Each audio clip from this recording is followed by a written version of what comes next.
മാതാപിതാക്കൾക്ക് ഗുരുതരമായ വീഴ്ച വരുന്നുണ്ട് അവിടെ. കുട്ടികൾക്ക് ഐപാഡും ഫോണും കൊടുത്തിട്ട് അങ്ങ് പോവല്ലേ, അടുക്കളയ്ക്ക് പോകുന്നു, അപ്പ വഴിക്ക് പോകുന്നു. മക്കള് ഇതായാ പിന്നെ ഒരു ശല്യമില്ല, അവരങ്ങ് മിണ്ടാണ്ടിരുന്നോളും. ഇത്രയേ നമ്മൾ ചിന്തിക്കുന്നുള്ളൂ അല്ലേ? നമ്മളതിന്റെ ഗൗരവം ആലോചിക്കുന്നില്ല.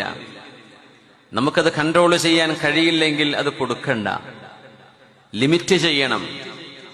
മൊബൈൽ ഫോണുകളുടെ ഉപയോഗങ്ങളെ കൊച്ചുമക്കൾക്ക്, മുതിർന്നവർക്കാണെങ്കിൽ പോലും ടൈം ലിമിറ്റ് വെക്കണം എന്നാണ്. ആഴ്ചയിൽ 1 മണിക്കൂർ അത്ര മതി. സ്കൂളില്ലാത്തൊരു ദിവസം 1 മണിക്കൂർ, 2 മണിക്കൂർ, അല്ലാത്ത ദിവസം കൊടുക്കണ്ട.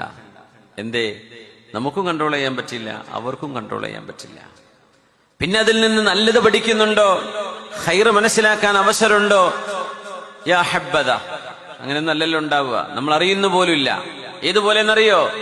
നമ്മളെ വീട്ടിലിങ്ങനെ വീടിന്റെ കൊലായിലിരിക്കുമ്പോഴേ 4-5 ആളുകൾ വന്നിട്ട് ചോദിക്കാണ്, നിങ്ങളെ കുട്ടീനെ ഞങ്ങളൊന്ന് നോയിക്കോട്ടെ, ഒരു 5-6 മണിക്കൂർ നിങ്ങൾ പോയിട്ട് നിങ്ങളെ പണിയൊക്കെ എടുത്തോളി, കിച്ചണിൽ പോയിക്കോളി, വാപ്പ തെങ്ങമ്മ കയറിക്കോ, കുട്ടീനെ ഞങ്ങൾ നോക്കിക്കോളാം എന്ന് നാടും ഊരും പരിചയമില്ലാത്ത 5-6 ആള് വന്ന് നിങ്ങളോട് ചോദിക്കുമ്പോ ആ ആൾക്ക് നിങ്ങളുടെ മക്കൾ നിങ്ങൾ കൊടുക്കുവോ? ഷാജാനോ ചെയ്യോ? ഇല്ല.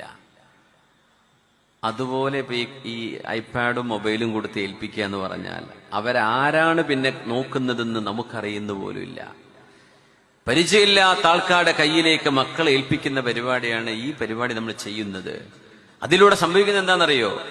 നാണം മറക്കണം എന്ന് അള്ളാഹു മനുഷ്യന്റെ ബ്രെയിനിൽ സന്നിവേശിപ്പിച്ച മനുഷ്യന്റെ ഫിത്രത്തിന്റെ സന്ദേശം. നഗ്നത കാണപ്പെടുന്ന പരസ്യങ്ങൾ വരികയാണ്, അല്ലെങ്കിൽ അത്തരം ആഡുകൾ വരുന്നു, അത്തരം ആപ്പുകൾ അതിന്റെ പരസ്യങ്ങളിലൂടെ കടന്നു വരുന്നു, അത്തരം ന്യൂസുകൾ വരുന്നു. എന്തൊക്കെ കാണാൻ അവസരങ്ങളുണ്ട്. കുട്ടിയുടെ മനസ്സിൽ നിന്ന് ഇത് കാണപ്പെടേണ്ടതാണ്, കുഴപ്പമൊന്നുമില്ല, ഇതിങ്ങനെ വെളിവാക്കിയാലും വലിയ തരക്കേടൊന്നും ഇല്ല എന്ന ഒരു തോന്നലെങ്കിലും നമ്മുടെ മക്കളുടെ മനസ്സിൽ വരുന്നില്ലേ? ഇത് നിങ്ങൾ ചെയ്യുന്ന തിന്മയാണ്, നിങ്ങൾ അല്ലാഹുവിന്റെ മുമ്പിൽ കുറ്റക്കാരാണ്.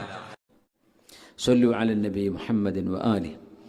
اللهم صل على سيدنا محمد وعلى آل سيدنا محمد وبارك وسلم عليه